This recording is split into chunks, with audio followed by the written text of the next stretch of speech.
দলের যে সীমাবদ্ধতা কয়েকদিন আগে কিন্তু দল এইগুলো দেখতে আসছে।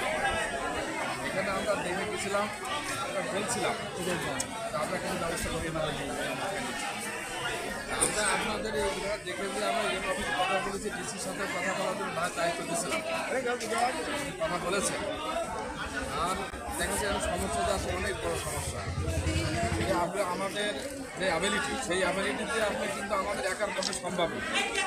এই জন্য আমরা চেষ্টা করতেছিলাম যে আমরা কিছু করা যায় কিনা আপনার জন্য, রাখার জন্য। সেটা আমরা এখনও সেই চেষ্টাটা অব্যাহত রেখেছি। এখন আজকে এই সীমিত যে মাল আছে আমরা সেটা দেওয়ার জন্য এসেছি। এই উপলক্ষে আমাদের সামনে সংক্ষিপ্ত কথা বলবেন আমাদের মরিনামকে বড় মানুষের কাছে আশীর্বাদ দিলাম।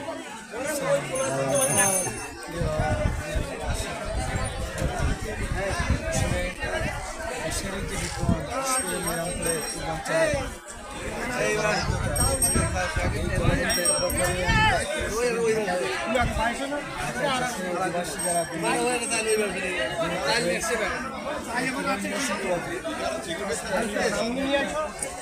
পূর্বাঞ্চলে রাষ্ট্রীয় সিদ্ধান্ত আমরা চেষ্টা করতেছি গঙ্গাকে কেন্দ্র করে এই যে পানিবন্দী মানুষের যে কষ্ট যুগের পর যুগ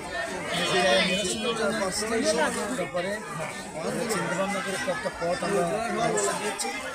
এবং এই মুহূর্তে এই পানি বন্দি এলাকার মানুষের যে কষ্ট, এই কষ্ট লাঘবের জন্য স্যানিটেশনের ব্যবস্থা এবং তার সাথে সাথে পানি বিশুদ্ধ পানি এই ব্যবস্থা এবং তাদের বাড়িতে এই মুহূর্তে আর কী করা যায় সেই ব্যাপারে আমরা একটা উদ্যোগ নিয়েছি।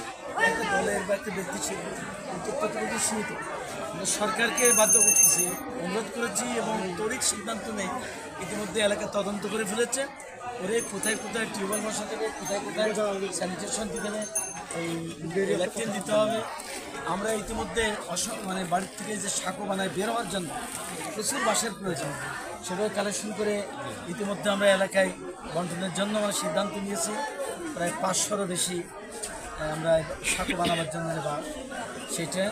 আর আজকে যেহেতু এখানে বিজিএফ কার্ডের মাধ্যমে প্রত্যেকের চাল বরাদ্দের সঙ্গে শুধু চাল রান্না করলে তো আর খাওয়া যায় না, তো আমরা তাৎক্ষণিকভাবে ইসলামী ভাইয়ের সিদ্ধান্ত নিয়েছি এর সঙ্গে যে আরও যে ডাল, আলু, তেল এগুলো লাগে এর যতটা করা যায় সেটার সঙ্গে দোয়ার একটা সিদ্ধান্ত নেওয়া হয়েছে।